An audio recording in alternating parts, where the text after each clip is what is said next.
أشهد أن لا إله إلا الله وأشهد أن محمدا رسول الله. اللهم صل وسلم وبارك على نبينا محمد وعلى آله وأصحابه ومن تبعهم بإحسان إلى يوم الدين. Ma'asyiral muslimin, jamaah salat subuh yang dimuliakan Allah Subhanahu wa taala. Bersyukur kita kepadanya. Mudah-mudahan dengan hidayah taufik dan hidayahnya kita senantiasa bisa betul-betul menjadi insan yang bertanggung jawab. Berterima kasih hanya kepada Allah Subhanahu wa taala yang telah memberikan banyak nikmatnya, yang dengan nikmat itu kita bisa melaksanakan semua kewajiban tugas kita sebagai khalifah fil ardh. Bapak sekalian, sebagaimana kesepakatan kita bahwa Jumat ini adalah masalah-masalah kapital serentak yang kita bahas adalah beberapa hal yang mungkin ada di depan kita bersama-sama kita saksikan. Hari-hari ini kalau kita mencermati betapa mirisnya keadilan di negeri ini, wabil khusus jenengan kalau ngikuti hari ini Pak Munarman, tim ahli hukumnya Habib Rizik atau FPI yang dituduhkan di JPU, Jaksa Penuntut Umum, itu adalah bahwa Pak Munarman terkait dengan jaringan terorisme. Dan hari ini disidang. Pada hari yang kemarin itu mendatangkan saksi ahli. Dan anehnya saksi ahli yang didatangkan tentang peristiwa KM 50 yang jelas-jelas membantai umat Islam, itu hari ini didatangkan saksi namanya, kalau nggak salah ada singkatannya AR, memberi saksi kesaksian. Ini harus hati-hati jamaah sekalian.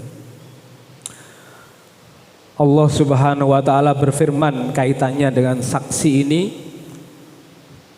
itu adalah bahkan Allah menjadikan satu motivasi bagi umat Islam.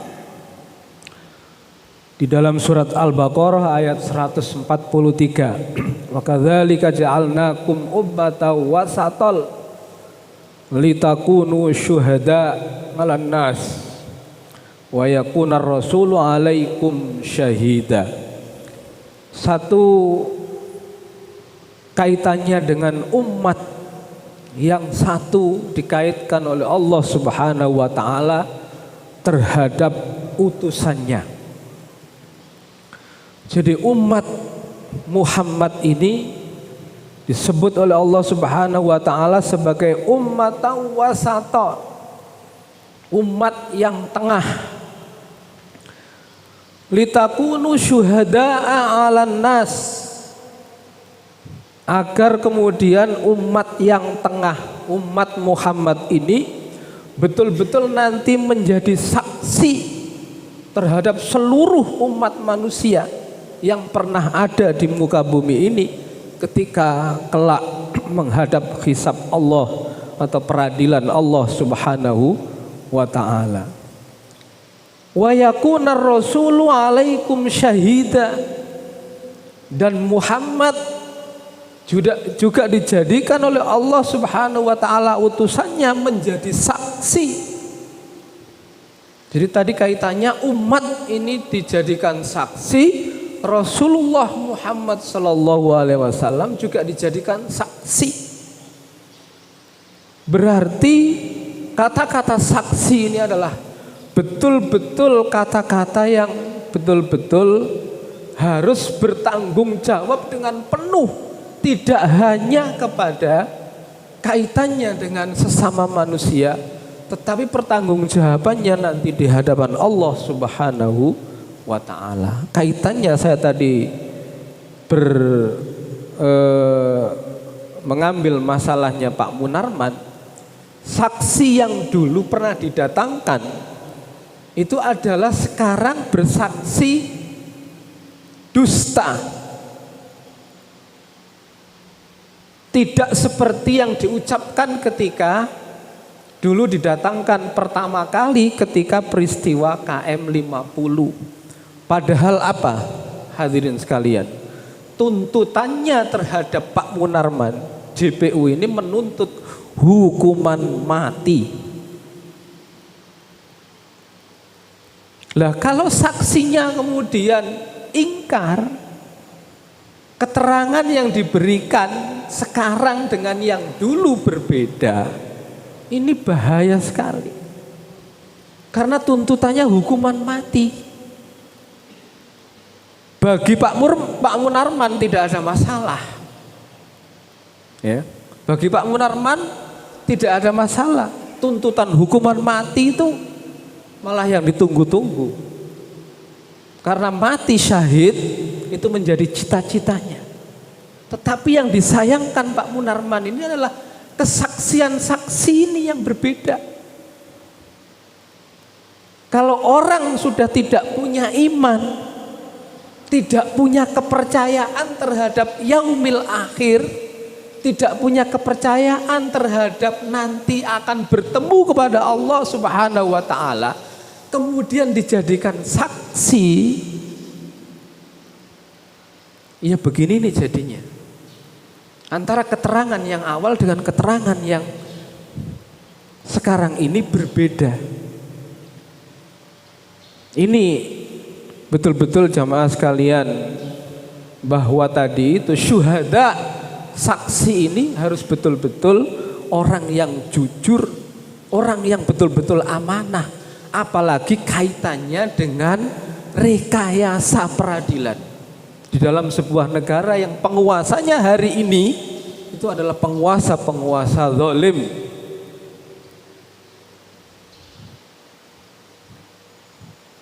Menegakkan keadilan ini sungguh sangat serius, sungguh sangat berat pada saat ini. Jemaah sekalian, kita tahu juga Edi Mulyadi yang disangkakan itu hanya dugaan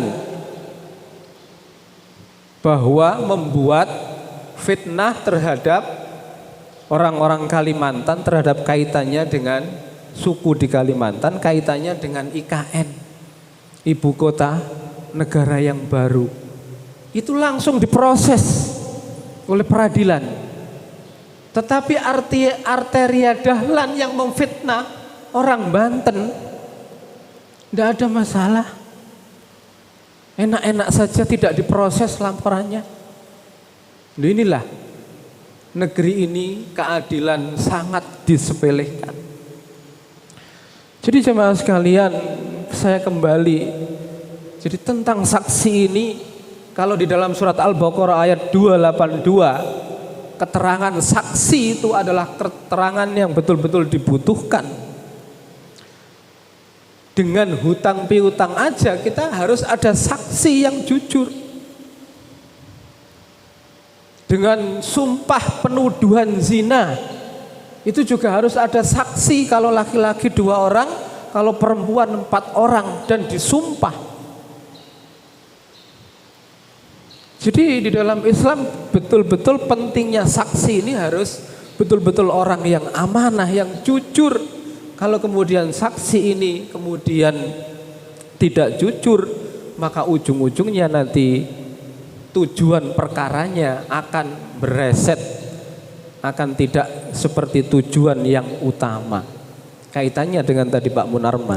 Pak Munarman kalau dituntut hukuman mati betul-betul saksinya kemudian dusta, kemudian Pak Munarman diputuskan atau diputus hakim hukuman mati, bagi Pak Munarman tidak ada masalah. Sekali lagi bahwa itu juga menjadi tujuannya. Tetapi saksi yang diragukan oleh Pak Munarman itulah yang betul-betul menjerumuskan Pak Munarman menjadi akan melaksanakan tuntutan hukuman mati. Jadi jemaah sekalian, oleh karenanya tadi dalam kaitannya dengan ayat 143 surat Al-Baqarah tadi itu. Jadi kita ini sebagai umat Muhammad secara umat saja dijadikan saksi oleh Allah terhadap umat-umat yang lain nanti. Umat-umat yang lain itu belum akan dihisab, dihitung oleh Allah Subhanahu wa taala sebelum umat Muhammad itu selesai semua. Berarti kita menjadi barometer, menjadi ukuran yang sangat bagus. Rasulullah juga begitu. Akan menjadi rasul yang utama yang akan masuk surga atau neraka. Umat kita juga begitu. Setelah itu umat-umat dan rasul yang lain. Padahal jelas Rasulullah diutus di khatamun nabiyyin, akhir para nabi, tetapi yang didahulukan dihisab, yang didahulukan nanti akan masuk surga adalah Rasulullah dan umat Rasulullah Shallallahu Alaihi Wasallam. Inilah kemuliaan, keutamaan umat kita menjadi umat Rasulullah Muhammad Shallallahu Alaihi Wasallam. Dan ini betul-betul menjadi saksi di antara kita semua nanti ketika kita menghadap Allah Subhanahu Wa Taala. Maka jamaah sekalian, betul-betul kalau kita dijadikan saksi harus betul-betul saksi yang jujur. Di dalam akad nikah ada 2 saksi, juga harus saksi yang jujur. Jadi itulah pentingnya saksi. Kalau kemudian saksi itu direkayasa urusannya dengan urusan dunia, urusannya dengan makar, urusannya dengan rekayasa untuk memenangkan satu keadaan, untuk memenangkan, menenggelamkan Islam, itu bisa-bisa saja. Tetapi hukum Allah nanti di akhirat akan sangat adil dan sangat bijaksana sekali. Kalau hanya urusannya dunia, mungkin kita bisa rugi, tetapi rugi di dunia itu hanya sementara, hanya terbatas, tetapi rugi di akhirat itu akan kita tanggung selama-lamanya di dalam neraka Allah Subhanahu wa taala. Jemaah sekalian, ini menjadi perhatian kita. Mudah-mudahan kita kalau dijadikan saksi betul-betul menjadi saksi yang amanah, saksi yang jujur, tidak kemudian menjadi saksi yang dusta, yang apalagi itu kaitannya menjerumuskan seseorang terhadap hal yang mudarat. Jadi itu yang perlu saya sampaikan pada kajian kultum pagi ini. Mudah-mudahan ada manfaatnya bagi pribadi saya dan jamaah sekalian, dan kita menjadikan tetap menjadi orang-orang yang beriman dan bertakwa kepada Allah Subhanahu wa taala. Kurang lebihnya mohon maaf. Akhiru da'wana alhamdulillahirabbil alamin. Assalamualaikum warahmatullahi wabarakatuh.